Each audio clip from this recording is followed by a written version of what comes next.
सच्चाई की जीत। बहुत समय पहले की बात है।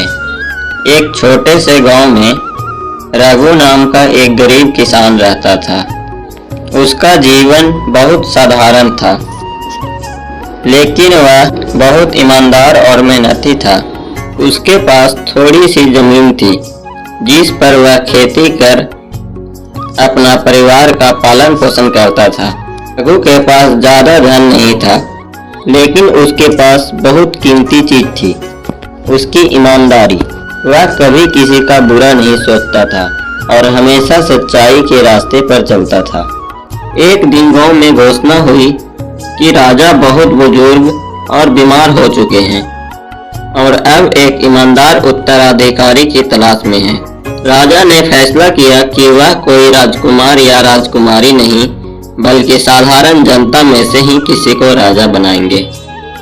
राजा ने राज्य के सभी युवाओं को महल में बुलाया और उन्हें एक एक बीज दिया और उन्होंने कहा, इसे 1 साल तक उगाओ। 1 साल बाद जो भी सबसे अच्छा पौधा लेकर आएगा वही मेरा उत्तराधिकारी बनेगा। रघु को भी एक बीज मिला। उसने उसे एक अच्छे गमले में लगाया और उसकी अच्छी तरह से देखभाल करने लगा। अब वह हर दिन उसे देखभाल करता और प्यार से देखता, लेकिन हफ्ते बीत गए, बीज अंकुरित नहीं हुआ। रघु के मन में विचार आया कि वह बाजार जाकर एक नया पौधा खरीद लाए और उसे प्रतियोगिता में ले जाए।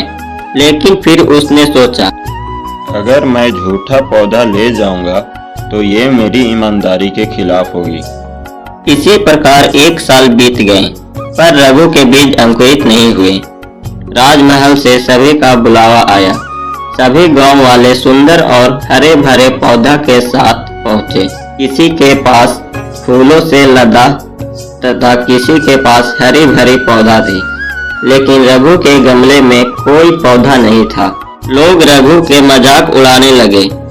जब राजा सभी युवाओं के पौधों को देख रहे थे, तो उन्होंने रघु से पूछा, तुम्हारा पौधा कहाँ है?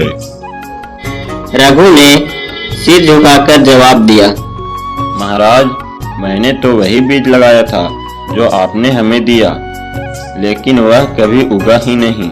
शायद मुझसे ही कोई गलती हो गई है। राजा यह सुने और मुस्कुराए। बिल्कुल नहीं रघु, तुमसे कोई गलती नहीं हुई। दरअसल जो बीज मैंने सबको दिए थे वे सब उबाले हुए थे, यानी उनमें से कोई पौधा नहीं उग सकता। बाकी सभी ने मुझे धोखा दिया है, लेकिन तुम अकेले हो जिसने सच्चाई के साथ मेरी परीक्षा पास की है।